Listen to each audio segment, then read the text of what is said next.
Good evening. Japanese Canadians will remember this as the day when Canada finally moved to right a wrong committed against them 4 decades ago. It was during the Second World War. Thousands of people were forced into internment camps simply because they were of Japanese descent. They've been waiting ever since for an official acknowledgement of the injustice, and today they got it.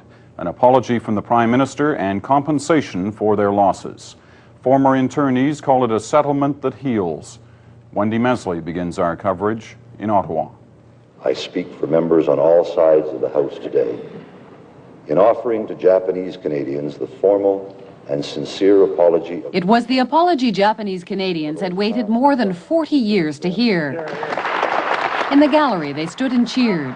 NDP leader Ed Broadbent, whose first wife's family had been interned, was overcome by emotion as he read from a novel about life in the camps.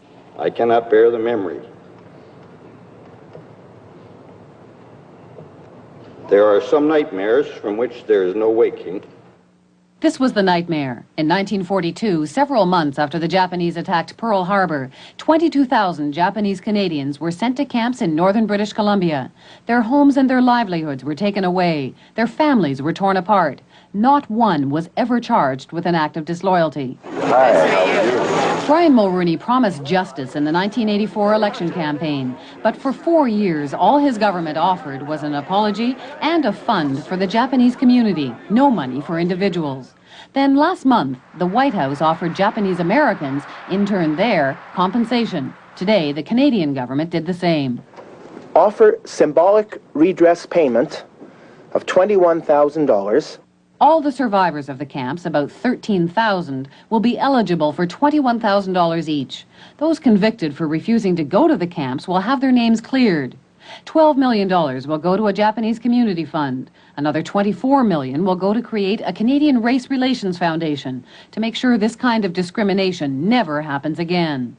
The project will cost almost $300 million, and it came just in time for the election call expected this fall. So if it happens today, I don't feel any guilt of whether we're being used because it's something that we've struggled for. It was an emotional day for everyone involved, for the Japanese Canadians and for the politicians. Today is a historic landmark, not only for our community, but for the whole human rights issue. And thank you. Wendy Mesley, CBC News, Ottawa. The internment camps are the events of 40 years ago, but Masui Takashira says she has never been able to forget. She and her husband lost everything they had, a business, property, all the family's heirlooms. Her husband is one of the 9,000 internees who died before they could see today, but she knows he would be happy. Until he died, he never could forget. He brought the document on the table every day, how much he lost. Japanese Canadians across the country reacted the same way. For Cisco Miki in Winnipeg, watching her 2 sons, Art and Roy, negotiate this deal with the federal government is the best way the nightmare could end. I'm so happy that my children were, fighting for it. Most of the Japanese Canadian internees still live in British Columbia. They came back to this area after they were freed from the camps and started over. This, they say, is what they wanted from the government. The money recognizes that each of them had something stolen. The apology means they can be proud of their past.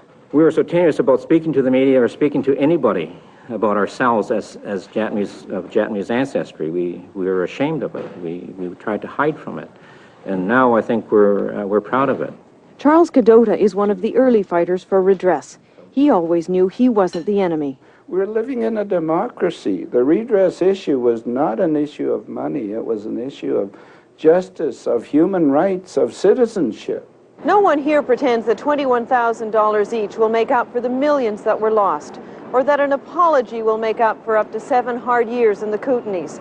What they will do, the internees say, is prove to everybody that Japanese Canadians were good Canadians all along.